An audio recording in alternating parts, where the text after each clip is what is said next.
Eu estava aqui durante o intervalo já conversando com Marcelo Lambert, que é historiador. Seja muito bem-vindo.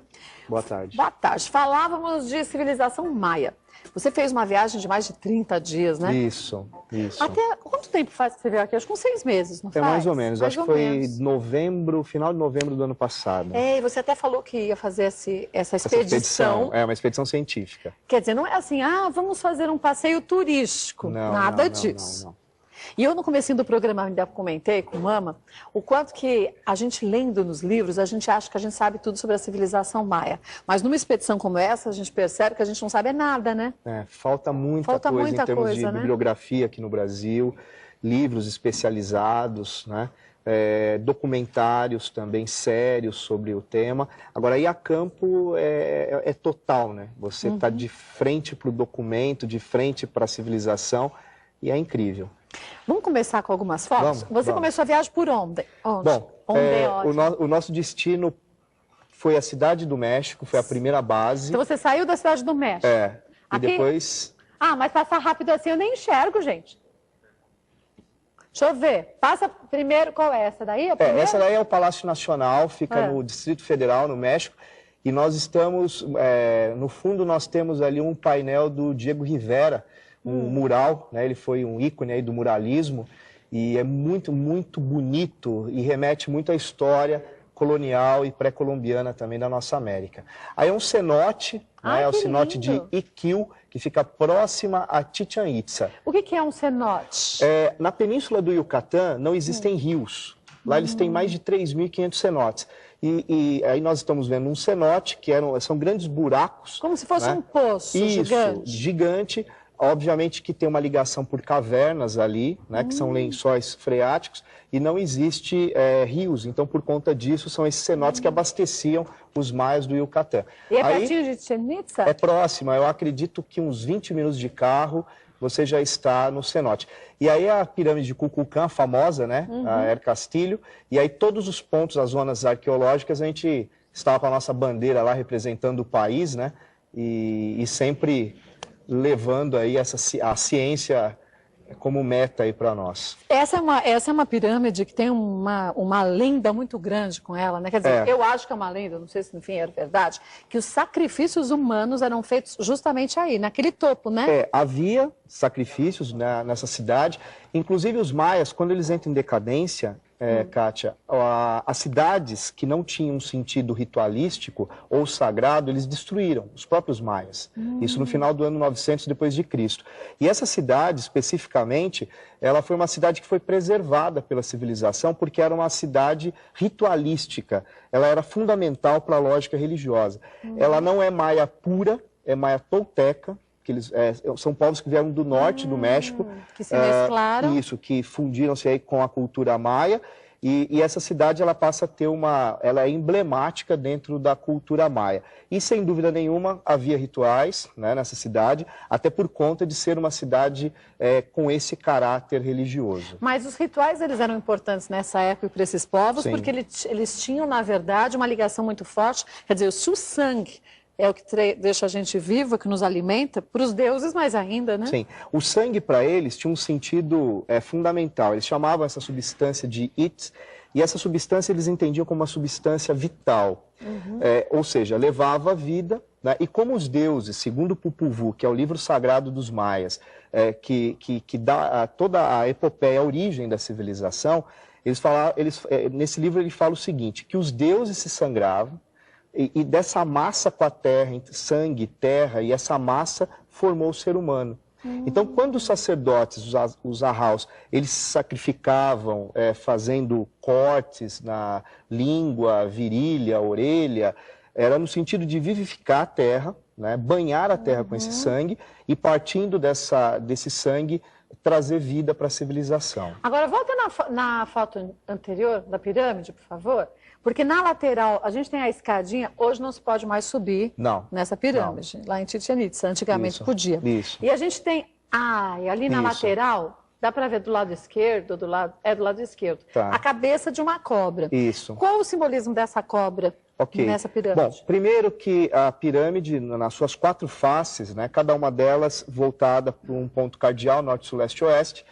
É interessante dizer também que não está no norte magnético, e sim no geográfico, então eles já conheciam essa diferença. Norte geográfico? Isso, do magnético para o geográfico. Mas eles datam de essa cidade tempo muito distante. Nós temos a civilização maia antes de Cristo, né? Então... 300, 400 anos, apesar do ápice ser entre 250 da nossa era até 900. Mas a astronomia maia, ela era incrível, né? Eles conheciam praticamente, eles esquadrinharam todo o cosmos, o conhecimento astronômico deles era perfeito. Tanto é que essa pirâmide, ela é um calendário, né? Nós temos 4 faces, 91 degraus de cada lado, vezes 4, 364, mais a câmara 365. Então, é o calendário... dias do ano, né? Isso, que é o Rabi. E no final de cada lance de escada, tinha a boca de uma serpente, né, que sai a língua da serpente. E o que seria a serpente para eles? Remete a uma divindade maia, que é Kukulkan, que na tradução significa serpente emplumada, que era, na verdade, a dualidade entre o céu e a terra, né? E isso é mais profundo ainda. Por quê? O que seria Kukulkan? Na verdade, não é um deus em si, é um estado de espírito. Então, para o Maia, chegar a esse estágio Kukulkan era superar o fatalismo da materialidade e conseguir se desprender disso através do trabalho, através da perfeição.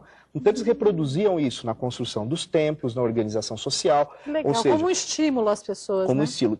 Na verdade, tentar construir uma sociedade pautada numa perspectiva de perfeição. Agora é incrível, como a maioria das fotos que a gente vê dessa pirâmide, o céu é sempre maravilhoso e diferente. Sim, porque tem sempre umas nuvens de uma formação diferente, eu não sei porquê.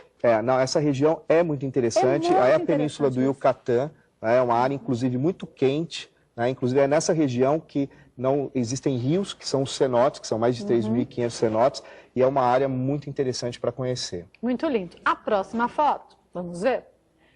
Acho que é aquela foto que vocês tinham colocado. Isso. Ah, tá. Aí é uma cidade bastante importante, que ela também fica na península do Yucatán, e ela tem uma relevância astronômica sensacional. Na verdade, quase todas as cidades da civilização maia, elas estavam dentro de um projeto astronômico, né? E essa cidade em específico era uma cidade que todo o projeto dela tem um viés astronômico e, além disso, ela tem uma série de conjunções que remete à astronomia, aos ciclos, né, da época astronômicos.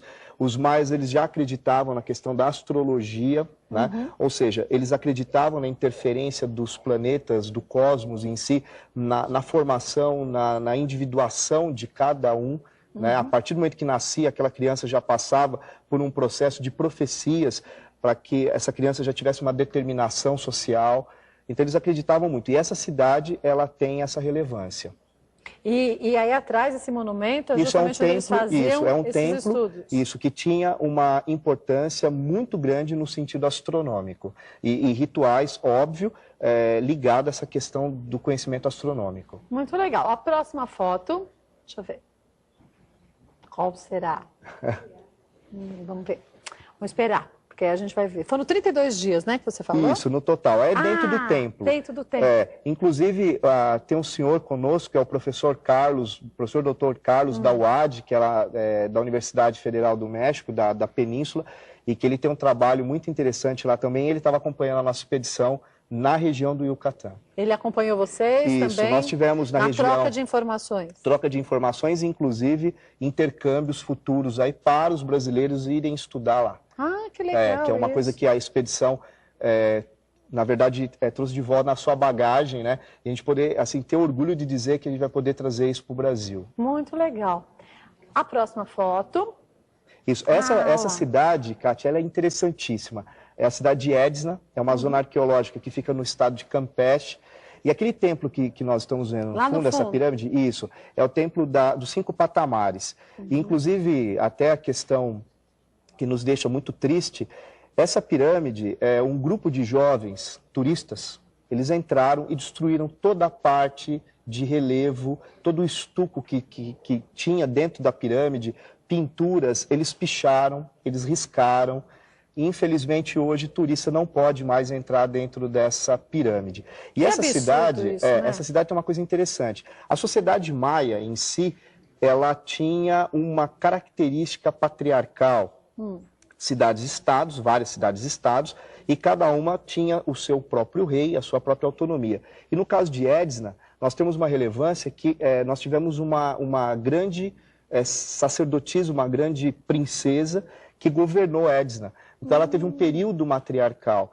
E é muito importante isso dentro do cenário maia, porque a mulher ela sempre tinha um papel muito mais estratégico no sentido das cidades-estados em termos de casamento do que uma relevância de governo.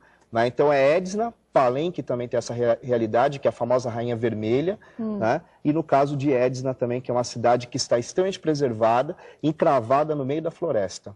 Agora, engraçado, essas cidades preservadas, mas algumas outras cidades maias, não sei porquê, você disse que eles acabavam com tudo. Sim. Mas ainda no século que estamos, no século XXI, a gente vê que existem cidades ainda escondidas no meio da floresta e as pessoas nem sabem dali da sua informação e nem tampouco que ali a gente tem um patrimônio histórico gigante. Sim, né? Olha, nós temos casos, por exemplo, na região de Chiapas, que é um território mexicano, inclusive complexo por várias questões sociais, enfim. Nós temos 3 zonas arqueológicas ali fundamental, que é Bonampak, Yaxtlan e Palenque.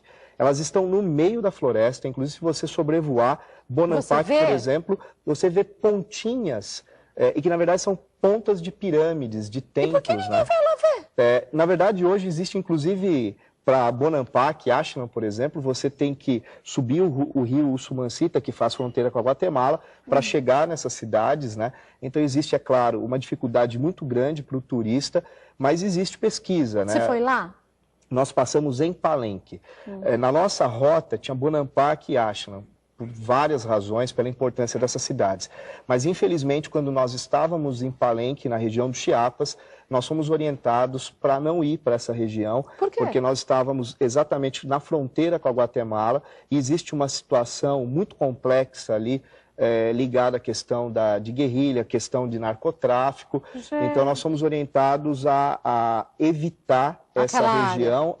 E depois de Palenque, de Chiapas, nós fomos para o estado de Campeche, seguindo a nossa rota, e nós tivemos, infelizmente, que abortar Bonampak e Yaxtlan. Que pena. Mas agora você faz depois uma outra expedição só para esses. E certeza que a situação no México, eu acredito muito que vai se estabilizar, né? Existe um trabalho muito forte nesse sentido. E é um país maravilhoso, um país que recebe o brasileiro de uma forma incrível. Já fui várias vezes, é muito gostoso. É um país interessantíssimo. E uma mescla de culturas, tradições, jovens, atuais e antiquíssimas, no mesmo país, né? Quer dizer, civilizações como os maias e outras também, que a gente vê que sim, o mexicano preserva. Sim. Os turistas, e aí a gente fala do mundo todo, chegam ali e tentam destruir, mas eles têm uma cultura de preservação muito grande, né? Uma coisa até que eu acho que é importante fazer justiça, não foi sorte, mas os táxi, comerciante, as pessoas que nós conversamos nesses 32 dias, eles conhecem de história, eles têm muito orgulho do patrimônio, da tradição, né, da história, e é um país muito eclético, né? Nós viajamos praticamente de norte a sul, do deserto à floresta, né, para o Golfo, para dentro da península, e em todos os lugares nós percebemos isso, essa identidade muito forte em relação ao passado, à história, a esse passado grandioso que foi a civilização asteca, que foi no território mexicano, a maia, tolteca, olmeca, mixteca, zapoteca e etc. Então é um país riquíssimo no ponto de vista culinária, né? Música, cultura erudita, cultura popular. Então é um país assim sensacional. E que, infelizmente, as pessoas não vão até lá para enxergar justamente isso. Infelizmente, a visão que nós temos é muito construída por uma mídia que coloca sempre o México como um país subdesenvolvido, um país que ainda está sofrendo. Das pessoas que querem sair do México para os Estados Unidos. Exatamente. E que não é diferente, para muitas pessoas, a visão que se tem do Brasil. É verdade. Né? Que a gente anda na rua e tem macaco correndo no meio da Avenida Paulista. Né? Que sempre vem com essa postura pejorativa, essa visão extremamente errada do que é Brasil.